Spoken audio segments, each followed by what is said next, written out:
What is happening, you wonderful people? So last night I got a chance to go see Caught Stealing. And in this film, when his punk rock neighbor asks him to take care of his cat for a few days, New York City bartender Hank Thompson suddenly finds himself caught up in the middle of a motley crew of threatening gangsters who all want a piece of him. And that's all I can say without giving too much away. Let's talk about it.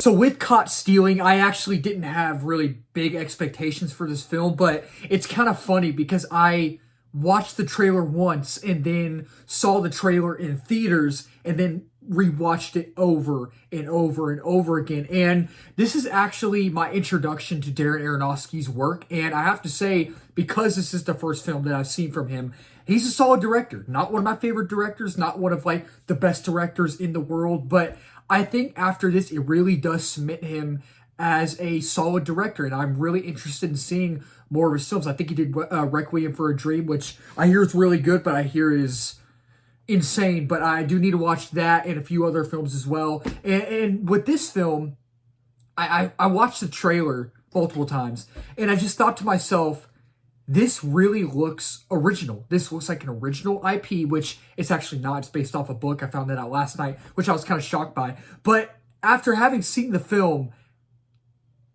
I actually had fun with it. Like, I'm not going to say it's like a top 10 film of all time or of the year, but I enjoyed it. Starting off with the positives, I want to talk about my positives first, and then I'll talk about my negatives later, because while I did overall enjoy the film, I do have a few negatives, but overall, I think the positives do outweigh the negatives, but I really, really did enjoy the film. And again, I don't think it's like a top 10 film of all time. It's not a top 10 film of the year, but I really did have a good time with it for the most part. I thoroughly enjoyed it. And I think when the film works, it definitely works. When it doesn't work, it doesn't work, but it mainly overall works for the most part. And I think it's a very unique film, and I want to call it an original IP, but it's not, because it is based off the book, which again I found that out last night. But it feels so fresh, and the film feels so unique in its own way and sense, and that's really what I liked about the film. And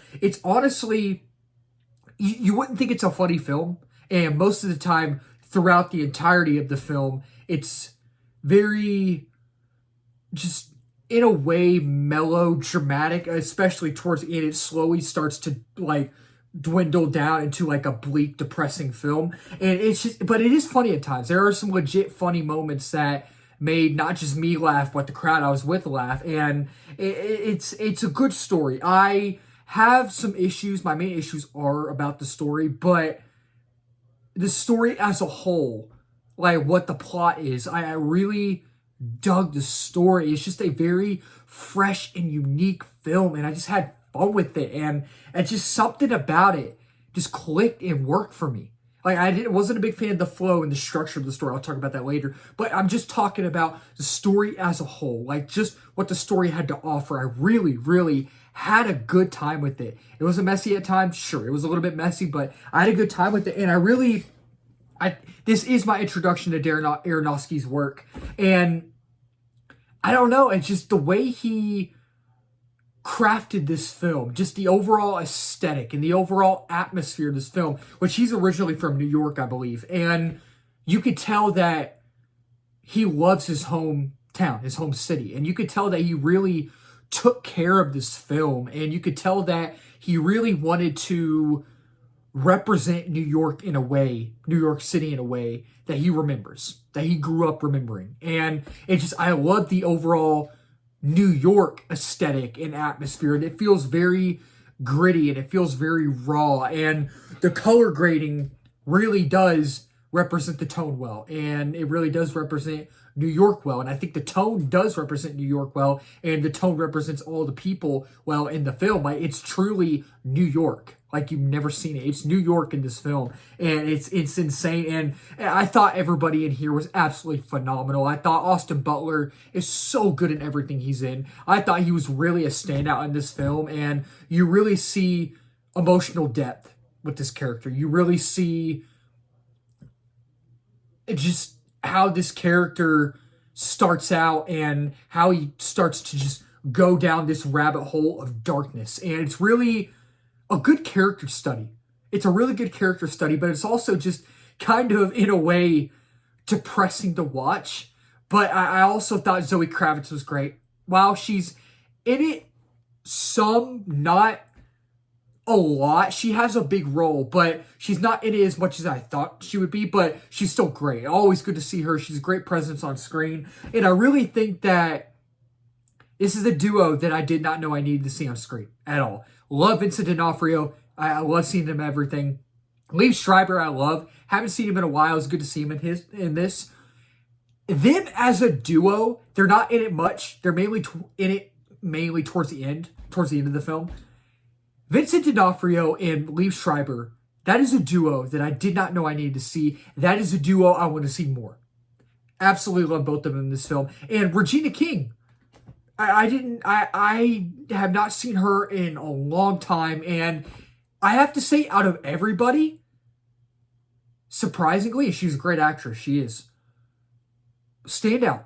Absolute standout in this film. And I really think that while she wasn't my favorite character in the film, honestly, I think she was almost better than Austin Butler and everybody in here. Like, just, I don't know, just the writing on her character, just the way she performed, she just did such a good job. And I think Matt Smith is in here. Love to see Matt Smith. He was hilarious. So everybody in here I thought was great as well. And it has a relatively good pace as well for the most part.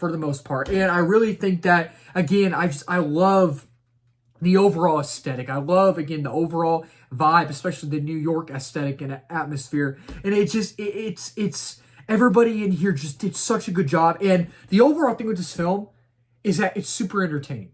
It's a super entertaining film, and it's just, there's not so much the camera work, but I loved the way the film was directed. I loved how it was directed, and I just loved the vibe, the look, and the feel of the film. And it's just, man, I loved the score, and the soundtrack was so fun. I really, overall, had a good time with it. But overall, while I did enjoy it, I do have a few negatives. So overall, I think that the positives do outweigh the negatives. But when it comes to this film, when it comes to my negatives about this film, the things my qualms, it's mainly the story. I have a few other things sprinkled in there that I'll touch on in a minute, but I mainly want to touch on the story. I really did enjoy the story. I think it's a fun story about this bartender whose friend is a punk rocker, and he has to go out of town for a few days. He asks him, "Hey, can you watch my cat?" So he does, and then he gets thrown into this just insane thing where these Russians are after him, where these Puerto Ricans are after him, where it's just everybody's after him, these Hebrews. And it's just I guess in a way, maybe a cat and mouse type game. I don't know if it's cat and mouse type game, but it just makes for a thrill ride. It makes for an entertaining ride, right? But I think with the story, while I did enjoy the story and what it had to offer, I feel like the flow of the story didn't really work for me. And the structure, how the film was, how the overall narrative, how the narrative was structured, I didn't really feel like it worked for me. And just the story just felt very messy. Like, you have the Hebrews, Vincent D'Onofrio and Liev Schreiber, going after Austin Butler. And you have Bad Bunny in here, who is the leader of the Puerto Rican gang, after him. And you have the Russians as well. So that's cool that they're kind of all after him. But at the same time, it just feels like maybe the movie's a little bit way too long for what it should have been. It's an hour and 40-something minutes, hour and 48, 47 minutes, and it feels very long. It can feel maybe a little bit bloated at times, and it feels like there's no buildup. There's no buildup, and the thing is, what I mean by that is that, and this isn't necessarily a bad thing, it could be a good or a bad thing. Right when the movie opens, they throw you right into it with no buildup, and it just feels very, very rushed, and you don't feel the emotional depth of any character besides Austin Butler's character. You do feel emotional depth for him. You understand his backstory, where he's coming from. But it just, I didn't feel like we got enough time to understand everybody else's characters besides Austin Butler's character, which was cool to understand his character, but I wanted to understand everybody else's characters as well. But they just kind of throw you into it with no build-up. So you're just like, oh, okay.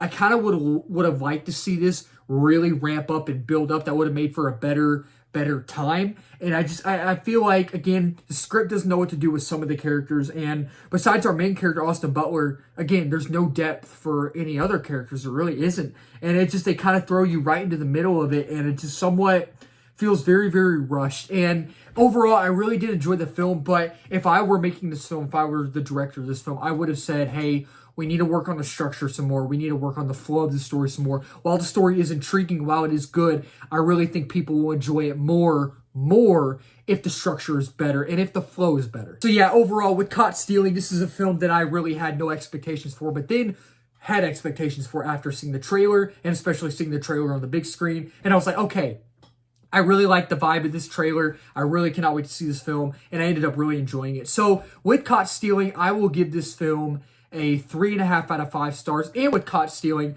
I'll say definitely dedicate your time. It's a fun, crowd pleaser, entertaining thrill ride, so I think y'all enjoy it. That'll wrap up this video. Thank y'all so much for watching. If you're new to the channel, please remember to subscribe, like, comment, share on this video. We just hit 1K a while back. Next big milestone is 2K, reaching that quickly. 3K is the next one to be on that as well. And if you're new as well, I did movie reviews, TV show reviews, trailer reactions, movie live streams, movie news, movie rankings, all that wonderful movie stuff under the movie umbrella. And let's talk about it down in the comments down below. Did you like Caught Stealing? Did y'all not like it? If y'all have not seen it yet, or are going to see it next week, but if y'all did see it at the early special screenings like I did, tell me what y'all thought down below. Keep talking movies, wonderful people. Cheers.